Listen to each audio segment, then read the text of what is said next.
Hi, third graders. Today we are continuing on with wondering and questioning, and we're using biographies.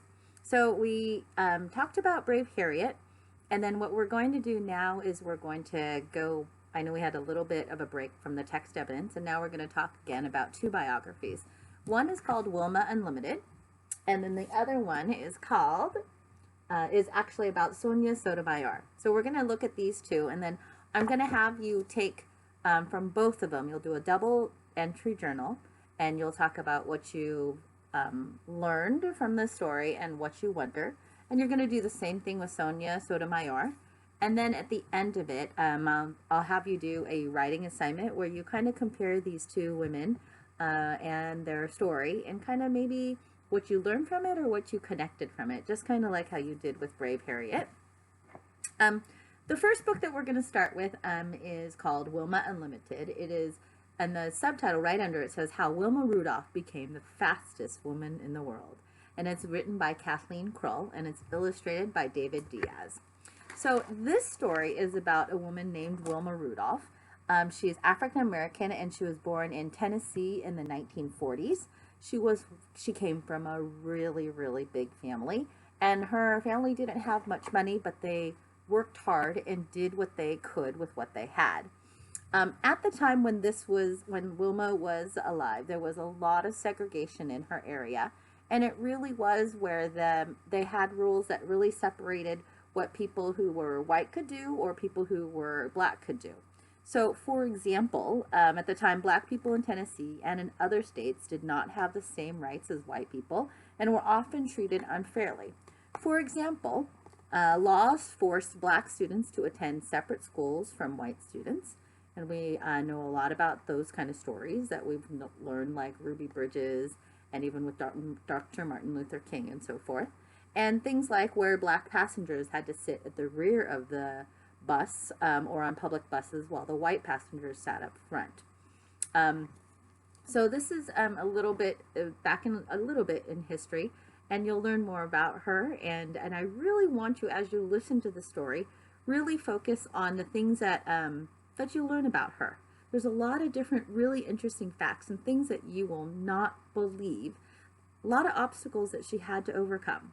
So I really want you to pay attention to that as you're listening for what you're learning, but also thinking of what you are wondering so that your brain is really listening and absorbing the story. Can you listen to it twice? Of course. 3 times? Absolutely. It is your choice on how many times you want to do that. Then also, I am having another person that I found read this book to you because, again, the pictures on it are a lot better than I could show you myself. Okay? And I'll be back in a little bit. What a great story that is, right? It's so inspirational, and there's so many things that you can't believe, so many obstacles that you can't believe that Wilma Rudolph overcame all of those, not just to become an athlete, but to become an Olympic athlete. That is just amazing. If you could make your own double entry journal like this on what you learned and what you wondered about the story, that would be fantastic. I know it's a long book. There's lots of parts. So you could do this journal in 3 sections. You could start and think, what did I learn and what do I wonder about when she was a baby or when she was growing, like in her childhood? The next section you could say, how about if I now just focus on when she was growing up and she was working so hard to overcome her disability? What did I learn and what did I wonder?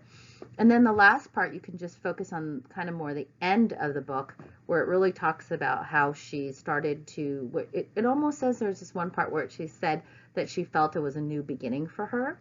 And you could kind of maybe focus on that part about what you learned and what you wondered. So you don't have to think about the whole book all at once and go, oh my gosh, what did I learn here? What did I wonder here? You could kind of take the book into 3 little chunks.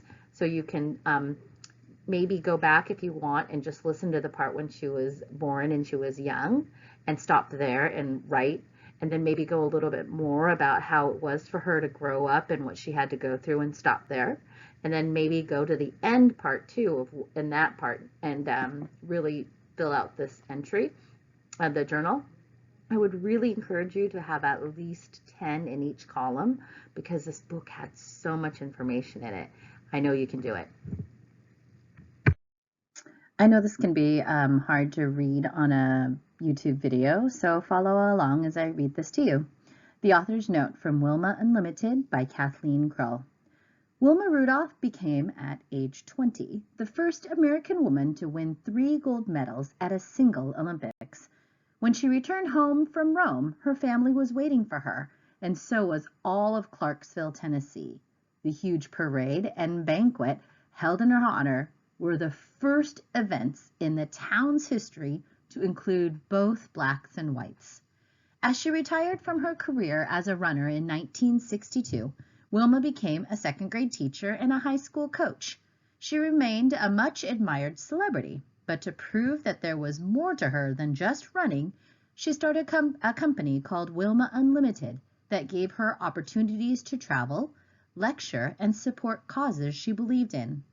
Later, she founded the nonprofit Wilma Rudolph Foundation to nurture young adults and to teach them that they too can succeed despite all odds against them. The story of all she overcame in order to win at the Olympics has inspired thousands of young athletes, especially women. Wilma Rudolph died in 1994.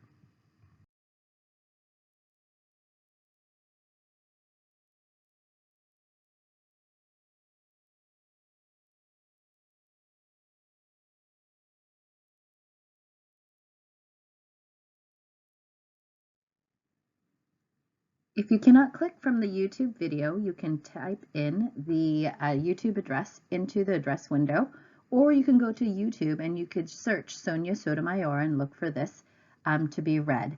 And it has some music in the background, and so it's really fun to listen to.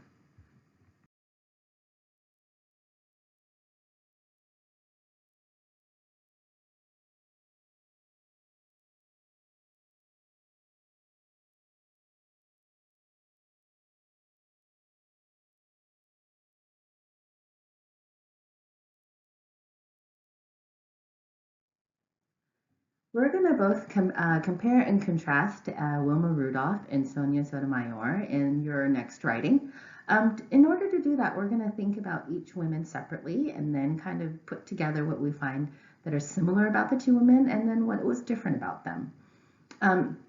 If we start with Wilma Rudolph, I want you to first go over your double entry journal and read over and think and think about the story too that you heard. And think, what word or words would you use to describe her? What can you infer about her personality? For example, I would say that she is not lazy by any means, but maybe there's a different word that you would be able to use to describe her and use text evidence from what you heard in the book. Also, the next thing you might want to think about is what lessons did you learn from Ms. Rudolph's life that you can use in your own? Make sure that you are basing your answers or what your ideas are with text evidence. Now you're going to do the same thing with Justice Sonia Sotomayor. Kind of think about the story that you heard. Also read over your double entry journal and kind of think of what words would you use to describe her. How can you infer that about her personality? And what lessons did you learn from Justice Sotomayor's life that you can use in your own life?